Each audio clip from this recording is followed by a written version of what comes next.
All right, so get ready because this deep dive is going to be a wild one. You guys have given us a ton of audio excerpts from Walter Bowart's book, Operation Mind Control. And, well, let's just say it's a bit intense. I mean, we're talking about governance secrets, mind manipulation, maybe even like a secret group controlling everything, the cryptocracy. Yeah, Bowart definitely doesn't hold back. He dives right into some really heavy stuff.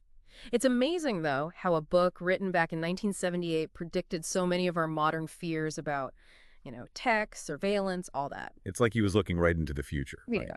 But let's start with something specific, something that really seemed to fascinate Bowart, the case of Sirhan and the assassination of Robert F. Kennedy. Why do you think this case became like a central point for all these mind control theories? Well, it kind of combines like political drama with this scary idea of someone being like totally controlled, right? Bowart talks about how Sirhan's own lawyer, Dr. Bernard Diamond, was totally convinced that Sirhan was hypnotized. And then there's Sirhan himself saying things like, Senator Kennedy's still alive, like he's completely disconnected from what he did. It's just so hard to wrap your head around, this huge world-changing act. And the guy who did it seems to have no memory of it at all. Like a Manchurian candidate, right? Programmed to do something horrible without even knowing it. But is there any, like, real evidence to back this up? Well, Bowart goes on to talk about these analyses of Sirhan's psychological stress evaluator charts. Some experts, guys like Charles McQuiston, thought these analyses actually showed signs of hypnotic programming. Plus, there was all the weird stuff with the official investigation, evidence getting destroyed, witnesses contradicting each other. I mean, you can see why this case became a breeding ground for conspiracy theories. Yeah, definitely. So we've got a possible mind-controlled assassin, a high-profile political murder, and a government investigation that seems super shady. What does Bowart do with all this? Where does he go from here? Well, he uses the Sirhan case as like a jumping off point to explore a whole world of mind control techniques, right? We're not just talking about hypnosis now. Hmm. Bowart gets into stuff like using drugs, electronics to mess with your brain, even something called RHIC-EDM, which stands for Radio Hypnotic Intracerebral Control Electronic Dissolution of Memory. Wait, hold on. Mind control with radio waves? Isn't that a bit much, even for us? Yeah, it sounds crazy, right?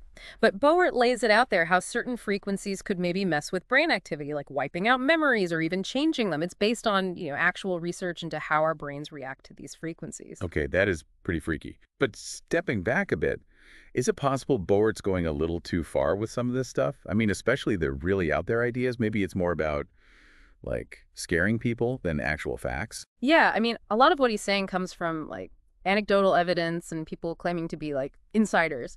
It's hard to know for sure. But even if we're skeptical, the bigger question is still there.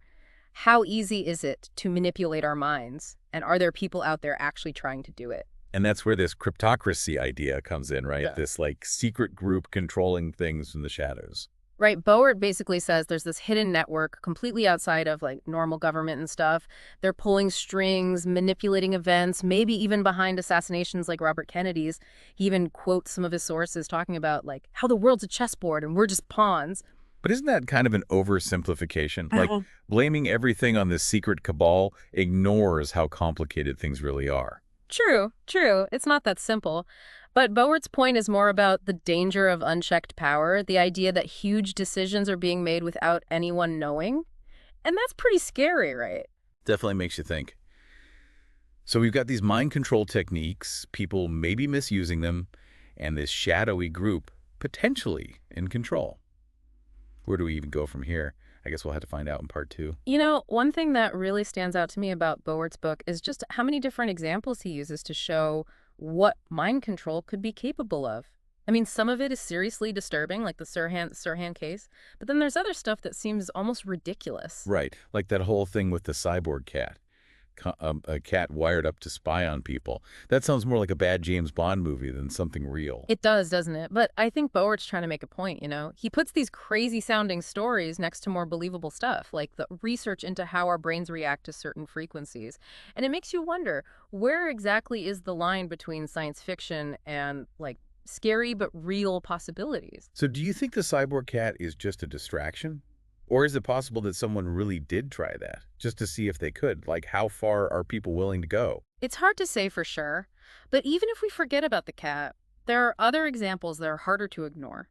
Like, Bowart talks about Dr. Jose Delgado, and his work with electronic stimulation of the brain. Remember that experiment where he stopped a charging bull just by, like, flipping a switch? Oh, yeah, that one was wild. Yeah. It's such a powerful image, this angry bull suddenly going totally calm just because someone pressed a button. Almost like a metaphor for how mind control could, like, take away someone's free will, even their basic instincts. That's a good point. Delgado's research was groundbreaking, but it definitely raises some ethical red flags. If we can control a bull with ESB, what's stopping us from doing the same thing to humans? And who gets to decide when that's okay? Right, exactly. Like, is any scientific discovery worth it if it means giving someone that kind of power over other people? That's the big question, isn't it? And it gets even scarier when you look at some of the alleged real-world events that Bowart talks about, like the whole microwave bombardment of the U.S. Embassy in Moscow. Okay, now that one was creepy. Using radiation, something you can't even see or feel, to mess with people's minds. Sounds like something out of a nightmare. I know, right? But Bowart presents it as a real possibility. He talks about research showing how electromagnetic radiation can affect how our brains work, like certain frequencies could cause confusion, anxiety, even change how we think and feel. But how can we know what's true and what's not? Is there any real proof that this microwave mind control thing actually happened? Or is it just speculation and paranoia? Well, the problem is that most of the information about the Moscow embassy incident is still classified, so we have to rely on whatever leaks out, and different people say different things. But the fact that it's still being debated and investigated suggests that maybe there's more to it than the official story. Yeah, it makes you wonder what else might be going on behind closed doors, stuff we're not supposed to know about, all in the name of national security. Exactly. And that's where Bowart's idea of the cryptocracy starts to make even more sense. He's saying that incidents like this aren't just isolated events, they're part of a bigger plan, controlled by this hidden network of power. But couldn't it be that these things, even if they did happen, are just the result of, like, rogue agents going too far? Does it have to be a big conspiracy? It's definitely possible, but Bowart makes a strong case that there's something more organized going on, like a deeper level of control that we don't even see. Remember those quotes he uses where people are saying things like, this country is controlled by the Pentagon? It's pretty intense stuff. Yeah, but are those quotes really proof of a cryptocracy or just someone with an axe to grind? It's hard to know for sure. I know, right? That's the tough part about all this. We're dealing with fragments of information, rumors, and accusations. It's hard to verify. But even if we're skeptical, Bowart's work still raises some big questions like, who's making the rules? Who's watching the people in charge? And how do we protect ourselves from having our minds messed with? Those are some heavy questions. And I guess those are the questions we'll be looking at in the final part of our deep dive. We'll see what Bowart has to say about taking back our mental freedom and what all this means for, like, the future of power and control in the world. Welcome back for the final part of our deep dive into Walter Bowart's Operation Mind Control. So we've covered a lot of ground, and honestly, some of it's been pretty scary.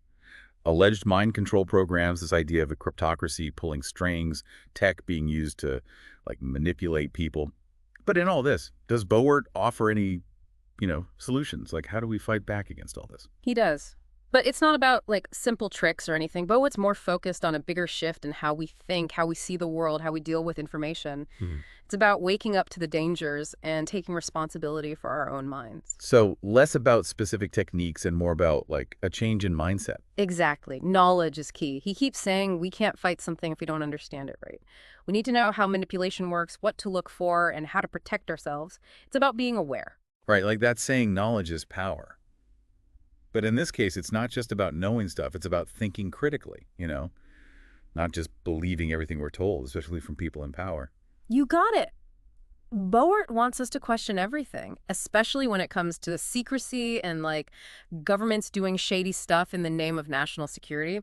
He says we have a right to privacy, to make our own choices, to control our own minds. It's kind of funny, right? That's basically what we do here on the Deep Dive, encouraging people to dig deeper, to question things, to figure things out for themselves.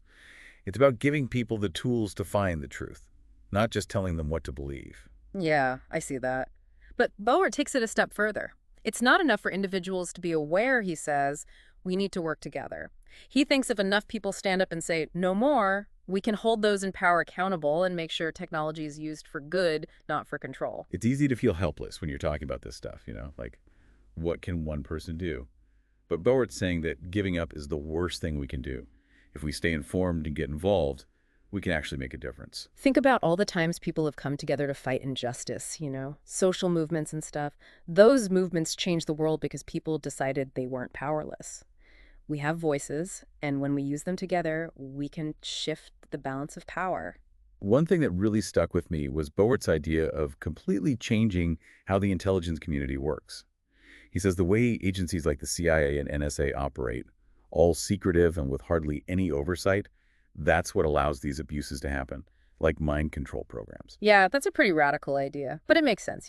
If we're serious about protecting our freedom and privacy, we need to change the system. More transparency, more accountability. Those in charge need to be held responsible for what they do.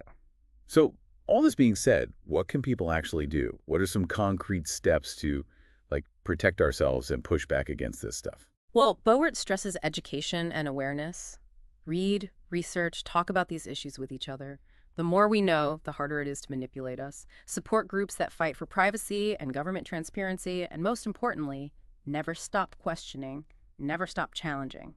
Don't take your freedom for granted. They're like a call to action, you know? We're not just watching this happen, we can actually do something about it. We have a responsibility to make sure technology is used ethically to protect our minds from those who want to control them. Bowart's book, even though it's pretty dark and disturbing, it actually offers a message of hope. He's saying we have the power to take back control, to demand a better world, a world where our minds are free to think, to create, to be ourselves. Well said. And on that note, we've reached the end of our deep dive into Walter Bowart's Operation Mind Control. We've explored some pretty unsettling ideas, but hopefully we've also learned about the power of awareness, critical thinking, and working together. So keep questioning, keep learning, and keep fighting for your freedom.